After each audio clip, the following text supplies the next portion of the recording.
झारखंड में जेपीएससी घोटाले को लेकर सियासत गर्म है। इसी कड़ी में डुमरी के विधायक जयराम महतो जेपीएससी के तमाम अभ्यर्थियों के समर्थन में राजधानी रांची स्थित राजभवन पहुंचे। आप देख सकते हैं राजभवन गेट के ये तस्वीरें, जहां विधायक जयराम महतो के साथ जेएलकेएम के राष्ट्रीय उपाध्यक्ष देवेंद्र नाथ महतो भी मौजूद हैं। इन दोनों नेताओं ने राज्यपाल से मुलाकात का समय मांगा है और उम्मीद की जा रही है कि जेपीएससी अभ्यर्थियों के साथ हुए अन्याय पर राज्यपाल को ज्ञापन सौंपा जाएगा। इससे पहले दोनों नेता जेपीएससी कार्यालय भी पहुंचे थे, जहां उन्होंने अभ्यर्थियों से मुलाकात की थी और उनका समर्थन जताया था। अब देखना दिलचस्प होगा कि राजभवन में क्या कुछ बातचीत होती है और सरकार की ओर से क्या प्रतिक्रिया सामने आती है। जयराम महतो ने राजभवन में राज्यपाल से मुलाकात कर क्या बातचीत की, चलिए जानते हैं।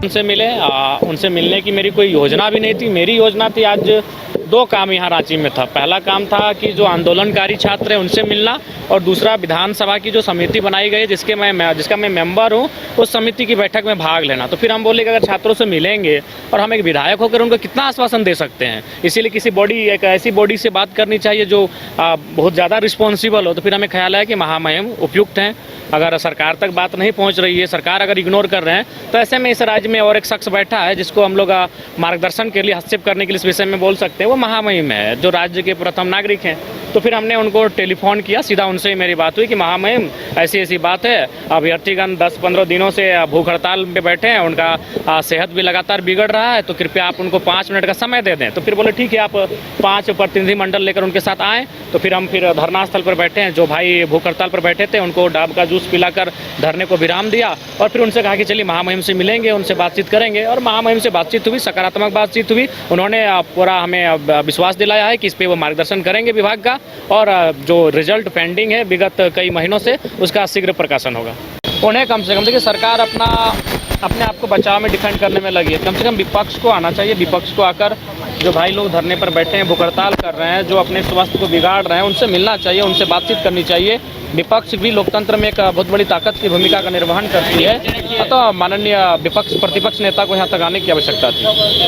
धन्यवाद जी। आपको आने में इतना समय क्यों लगा? देखिए, आप देख ही रहे हैं हमारे विधानसभा को, आपसे किसी से छुपा नहीं है हमारा विधानसभा में घटनाक्रम क्या हो रहा है, और हमारे आस पड़ोस के जो विधानसभा है वहाँ क्या घटनाक्रम हो रहे हैं। कभी प्रवासी मजदूर गिरफ्तार कर लिए जाते हैं, और तीसरे चौथे पाँचवें दिन प्रवासी मजदूरों का सब गांव पहुंच जाता है। कभी नक्सली जैसी वारदातें हो जाती हैं, तो कभी हत्याएं जैसी हो जाती हैं। तो जब हम विधायक नहीं थे तो हम फ्री थे, हम अवेलेबल थे आपके लिए। लेकिन विधायक होने के बाद हमारी भी जो एक प्रोटोकॉल हो चुका है अपने क्षेत्र के लिए, आसपास के क्षेत्रों के लिए, तो वहाँ समय देना पड़ता है। गए थे, हमने घटना को संज्ञान में लिया।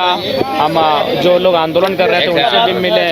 तो ये मामला हमारे संज्ञान में है। इसे एक बहुत ही खेदजनक है और बहुत ही चिंताजनक है कि लोग आज इस प्रकार से कैसे हो जाते हैं, कानून को अपने हाथ में ले रहे हैं। तो इसके लिए हमें लगता है कि कानूनों का अनुपालन करने के लिए स्थानीय जो पुलिस की इकाई है उन्हें भी सशक्त होकर कार्य करनी चाहिए। आपकी ओर से कोई आवाज़ नहीं है?